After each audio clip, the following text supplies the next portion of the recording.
चलिए तो अब देखते हैं हम लोग प्रश्न क्रमांक 9, जिसमें लिखा गया है कि एक मंदिर का शिखर तथा उस पर लगा झंडा भूमि के किसी बिंदु पर क्रमशः 30 और 60 डिग्री का कोण अंतरित करते हैं।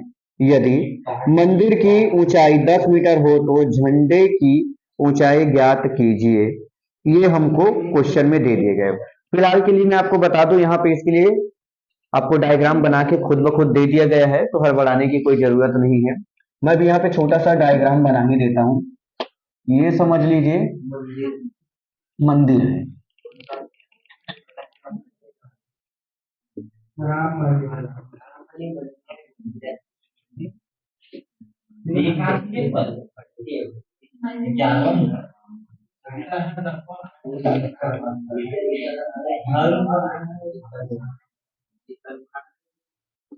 चलिए ये आप देख सक रहे होंगे।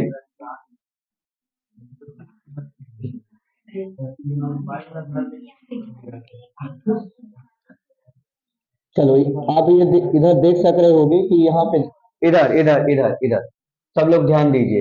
ये आपके लिए छोटा सा प्यारा सा मंदिर दिख रहा होगा, समझ में आ रहा है? तो यहाँ से यहाँ तक ही उसका मंदिर है।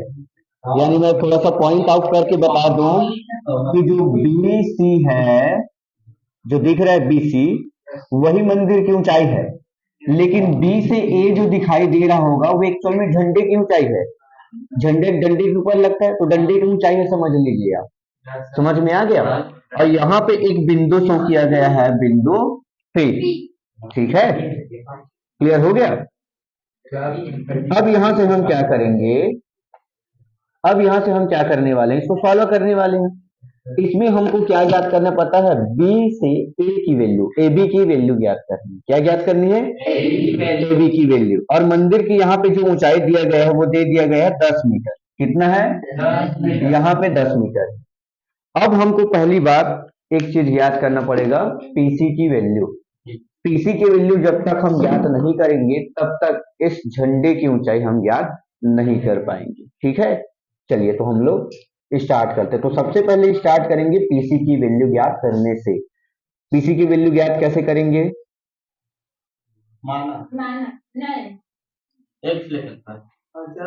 पीसी की वैल्यू कैसे फाइंड करें? पीसी की वैल्यू ज्ञात मुझे करना है तो कौन सा वाला त्रिभुज लेना पड़ेगा मुझे? मैं बताता हूँ आपको, दो त्रिभुज है, पीसीबी ले या फिर पीसीए ले। कौन सा ले? पीसीबी से ले। ठीक है, तो यहाँ पे पीसी की वैल्यू ज्ञात करने के लिए हम क्या करेंगे नितेश, एक छोटा सा त्रिभुज लेंगे। वो छोटा सा त्रिभुज है पीसीबी। तो यहाँ से हम लेंगे पीसीबी, तो हम लिखेंगे समकोण त्रिभुज। वैसे मंदिर की ऊंचाई अगर मैं बात करूं तो 10 मीटर, आप ऊपर में लिखना चाहते हो तो लिख सकते हो, दिया है मंदिर की ऊंचाई 10 मीटर है करके। ठीक है, या फिर हम डायरेक्ट यहीं से चलेंगे समकोण त्रिभुज से। समकोण त्रिभुज कौन सा है? पी सी बी से यहां से चलेंगे। और यहां भी हम क्या लेंगे? लंब लेंगे और आधार लेंगे। लंब और आधार लेंगे। देखना तो लंब हमारे पास क्या है, देखो तो 10 30 लेना पड़ेगा। अब यहाँ पे लंब बराबर हमारे पास कितना है? कितना है? 10 मीटर है। तो हम ले लेंगे लंब हमारे पास 10 मीटर। खैर लिखना पड़ेगा बीसी, एक बार लिख लेते हैं, एक बार लिख लेते हैं पीसी, पीसी। ठीक है, अब यहाँ पे मान रखेंगे 10 30 का मान कितना होता है?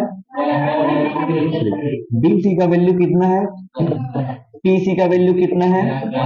ज्ञात करना है। तो ज्ञात करने के लिए हम क्या कर देंगे, यहाँ पे क्रॉस मल्टीप्लाई कर देंगे, यहाँ पे त्रिय गुणा कर देंगे। इसका गुणा इसके साथ हो जाएगा तो पीसी बराबर इन दोनों का गुणा होगा तो 10√3 हो जाएगा। और ये मीटर में रहेगा तो मीटर, यानी पीसी का वैल्यू हमने निकाल लिया। कितना है पीसी का वैल्यू? 10√3 है। ठीक है, कितना? अब यहां से हम क्या करेंगे, अब हम इस AB का वैल्यू ज्ञात करने के लिए लगभग लगभग तैयार हो चुके हैं। अब हम क्या करेंगे, एक बड़ा वाला त्रिभुज लेंगे, और बड़ा वाला त्रिभुज है PCA। PCA से चलेंगे तो हम यहाँ पे लिखेंगे समकोण त्रिभुज, समकोण त्रिभुज PCA से। PCA से चलने वाले हैं और PCA से में हम लिखेंगे tan थीटा का करके। tan कितना लिखे? 60। तो tan 60 इज इक्वल टू, फिर हो जाएगा लंब AC। ठीक है, और आधार क्या हो जाएगा? पीसी। tan 60 का वैल्यू, AC का वैल्यू ज्ञात करना है तो AC का PC का वैल्यू क्रॉस मल्टीप्लाई करें, इसका इसके साथ करेंगे तो देखो 3 का 3 के साथ होगा तो कितना हो जाएगा 3 और 3 दहम 30। तो एक बार लिख देता हूँ चलो आपके लिए, √3 मल्टीप्लाई 10√3 का अगर गुणा करेंगे तब हमको कितना मिल जाएगा 30 मिल जाएगा। तो ये लिख देते हैं 30। तो AC का जो वैल्यू आया है वो 30 है। कितना है 30 है। लेकिन हमको ये तो पूरा क्या हो गया पता है, हम जो निकाले हैं मंदिर सहित झंडे की ऊंचाई निकल गया। इसमें मंदिर की भी ऊंचाई आ गया और झंडे का भी ऊंचाई आ गया। हमको सिर्फ और सिर्फ चाहिए AB का वैल्यू यानी कि झंडे की ऊंचाई। क्या करें किसमें किसको, किसी को 30 में 10 को, मुझे चाहिए AB, याद रखेंगे 30 में 10 को घटाएंगे, 30 में 10 को घटाएंगे। क्या CB AC नहीं नहीं नहीं AC माइनस BC।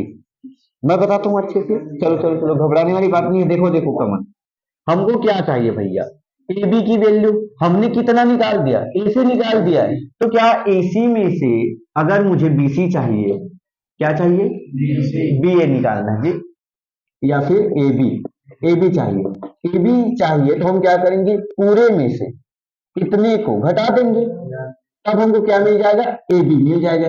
यानी कहने का मतलब है AC में से हम CB को घटा देंगे,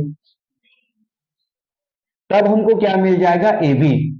इस पूरे में से इतने को घटा दो, बचेगा इतना AB। कितना बचेगा AB। तब हम लिखेंगे AB is equal to AC का वैल्यू कितना है 30, तो लिख देंगे 30। CB का वैल्यू कितना है 10, तो यहाँ लिख देंगे -10। तो जो AB है उसका वैल्यू कितना आ गया 20 मीटर। यही है झंडे की ऊंचाई। समझ में आ गया, ये हो जाएगा आपके लिए आंसर। तो देखो मदाकनी, अब देखने वाले हम लोग प्रश्न क्रमांक 10वां, जिसमें लिखा गया है 40 मीटर चौड़ी सड़क पर दो समान ऊंचाई वाले बिजली के खंभे एक दूसरे के सामने स्थित है। दोनों खंभों के बीच सड़क पर स्थित किसी एक बिंदु से पहले खंभे एवं दूसरे खंभे के उन्नयन कोण क्रमशः 30 डिग्री व 60 डिग्री है, तो खंभे की ऊंचाई व खंभों से उस बिंदु की दूरी ज्ञात कीजिए। ये हमको बोला गया है। चलिए तो स्टार्ट करते हैं चित्र से। सपोज करिए यहां से यहां तक एक हमारा सड़क है। इस सड़क की जो चौड़ाई है वो हमको दे दिया गया है 40 मीटर। इस सड़क के किनारों पर, दोनों किनारों पर, इस किनारे पर भी और इस किनारे पर भी, दोनों किनारे पर हमारे पास खंभे लगे हैं और इन खंभों की जो ऊंचाई है वो सेम है। यानी कि ये अगर h हाइट का है तो ये भी h ही हाइट का है। समझ में आ रहा है। अगर हम किसी पॉइंट की बात करते हैं तो एक पॉइंट हम सपोज कर लेते हैं, मान लीजिए यहाँ पे एक पॉइंट है, इस पॉइंट का नाम सपोज कर लीजिए आप P है। समझ में आ रहा है। तो इस वाले से इसका जो शिखर का उन्नयन कोण है वो सपोज करिए आप 30 डिग्री है और इसके साथ अगर देखोगे तो इसके साथ 60 डिग्री। तो ये 60 डिग्री का एंगल बना रहा है और ये जो है 30 डिग्री का एंगल बना रहा है। तो अब हम ऐसे में क्या करेंगे, पहली बात इस खंभे की ऊंचाई ज्ञात करेंगे। दूसरा काम हम करेंगे इन दोनों के बीच की दूरी कितनी है। इन दोनों के बीच की दूरी मतलब कि इस खंभे से इस P की बिंदु की दूरी कितनी है, इस खंभे से इस P की दूरी कितनी है, ये हम ज्ञात करेंगे। तो परेशानी आपको समझ में आ गया। फर्स्ट में हम क्या करेंगे, मैं थोड़ा सा नाम दे देता हूं। सपोज करिए P है, ये P तो दे दिया, ये मान लीजिए O है, P Q कर लीजिए इसको, ये R है समझ लीजिए और ये S है समझ में आया। तो सबसे पहले हम OP की वैल्यू ज्ञात करेंगे। तो 40 है, 40 नहीं है, 40 यहां से यहां तक की दूरी है भैया। 40 समझ में आ रहा है किसका है, पूरे O Q के बीच की दूरी है। तो हम क्या करेंगे OP का वैल्यू ज्ञात करेंगे, फिर ज्ञात करेंगे PQ का वैल्यू। इन दोनों को ज्ञात करते ही हम H की वैल्यू को फाइंड कर लेंगे। ठीक है, तो वही काम फिर करते हैं। मान लेते हैं कि ओपी का जो वैल्यू है वो x मीटर है। अगर ओपी का वैल्यू x मीटर है तो मुझे बताओ पीकी का वैल्यू कितना होगा? 40 माइनस एक्स होगा। इसका जो वैल्यू होगा वो 40 माइनस एक्स हो जाएगा। समझ में आ गया? अब यहां से जो दिया गया है उसको लिख लेते हैं। यहां दिया गया है सड़क की चौड़ाई, सड़क की चौड़ाई जी हाँ कितना मीटर है? चौड़ाई बराबर दिया गया है 40 मीटर। ये हमको देखिए, अब मानने वाला हम काम करते हैं। माना खंभे की ऊंचाई कितना है? h है। ठीक है, इसी प्रकार से हम मान लेते हैं O से P, OP का मान जो दिया गया है वो कितना है? x है। तो यहीं पे लिख देंगे PQ बराबर कितना हो जाएगा? 40 माइनस एक्स होगा। अब यहां से हम चलेंगे छोटा सा त्रिभुज से, यानी कि इस वाले त्रिभुज से चल लेते हैं। इस वाले त्रिभुज को लिखेंगे समकोण त्रिभुज। समकोण त्रिभुज कौन सा है? OPR। OPR से यहां हम लिखेंगे tan थीटा, और थीटा की जगह हम लिखेंगे 30, तो हो जाएगा ये 30। बराबर में लिखेंगे लंब आधार। लंब है आपका OR, आधार है आपका OP। tan 30 का मान होता है 1/√3। OR का मान है h, OP का मान है, आपको क्या ज्ञात करना है? h करें। तो h ज्ञात करने के लिए हम सबसे पहले क्या करेंगे? इसको इधर भेज देंगे।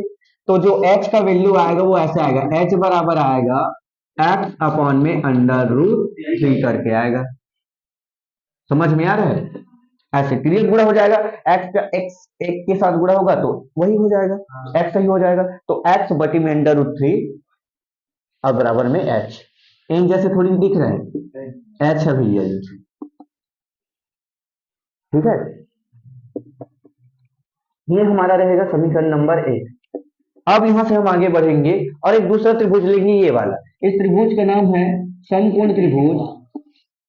समकोण त्रिभुज PQS से यहां भी क्या लगाएंगे हम लोग? tan, क्योंकि यहां भी लंब बटे आधार का ही काम है। तो लंब लिखेंगे, सॉरी थीटा का मान लिखेंगे 60 डिग्री बराबर लंब है हमारा QS, ठीक है, और आधार है हमारा PQ। ये हो जाएगा PQ। इसका मान लिख सकते हैं √3। QS का मान है, PQ का मान है जी हाँ, तो ये लिख देंगे 40 माइनस एक्स। ठीक है, अब इसका भी h ज्ञात करना है तो इसको इधर ट्रांसफर करेंगे, तो ये हो जाएगा 40 माइनस एक्स, फिर लिखेंगे √3 इज इक्वल टू h। ये हो जाएगा समीकरण नंबर।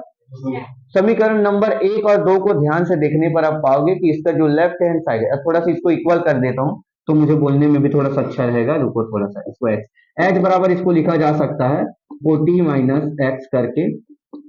ठीक है, फिर यहां से लिखेंगे √3। अब इसका लेफ्ट हैंड साइड देखोगे तो दोनों h है, तो इसका राइट हैंड साइड भी क्या होगा? इक्वल होगा। तो यहां से लिखेंगे समीकरण 1 व 2 से, समीकरण 1 व 2 से। ठीक है, तो यहां से हम लिखेंगे x अपॉन में √3 इज इक्वल टू करके लिखेंगे 40 माइनस एक्स इज इक्वल √3 है। ऐसे इस √3 को इधर भेज दे।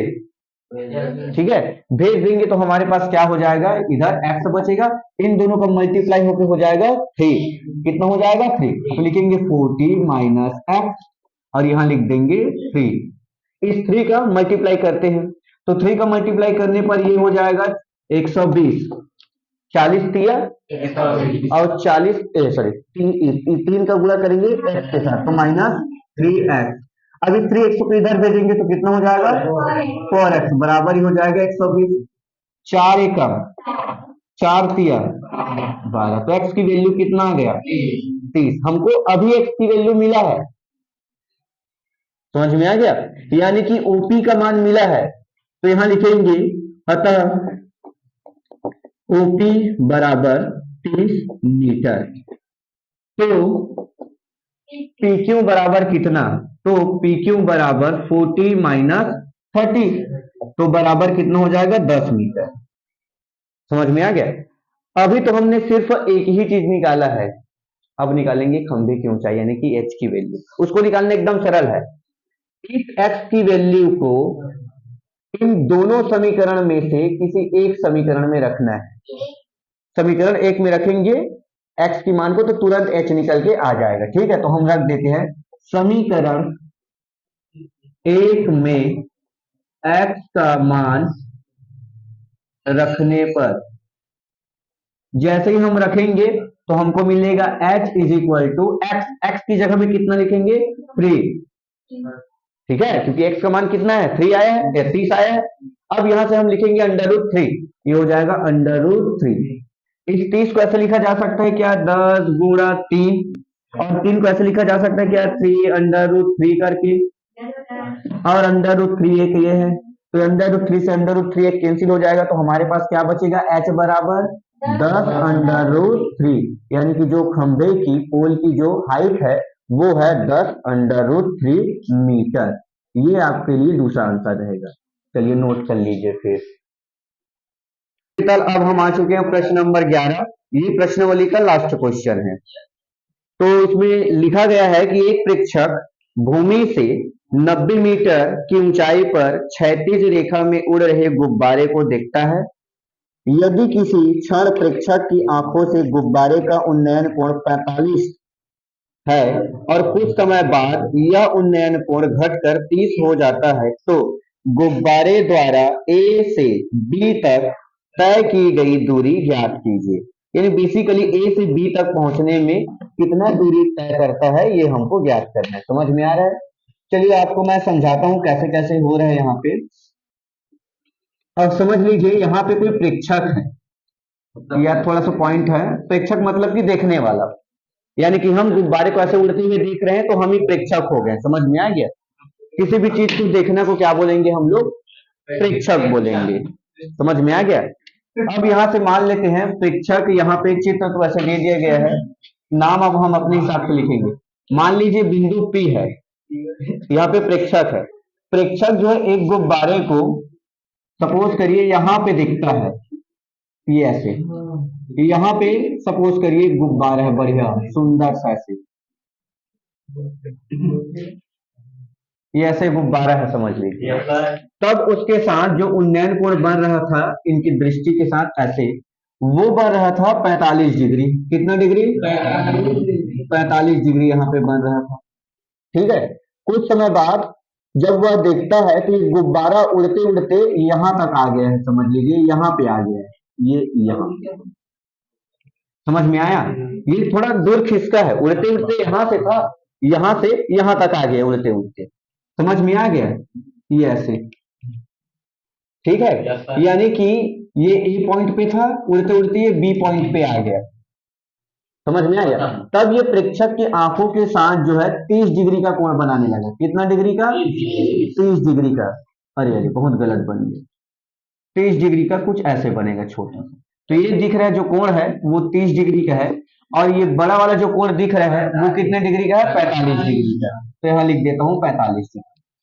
अब हमको ज्ञात क्या करना है? ए से बी की दूरी, यानी यहां से यहां तक की दूरी कितना है ये ज्ञात करना है।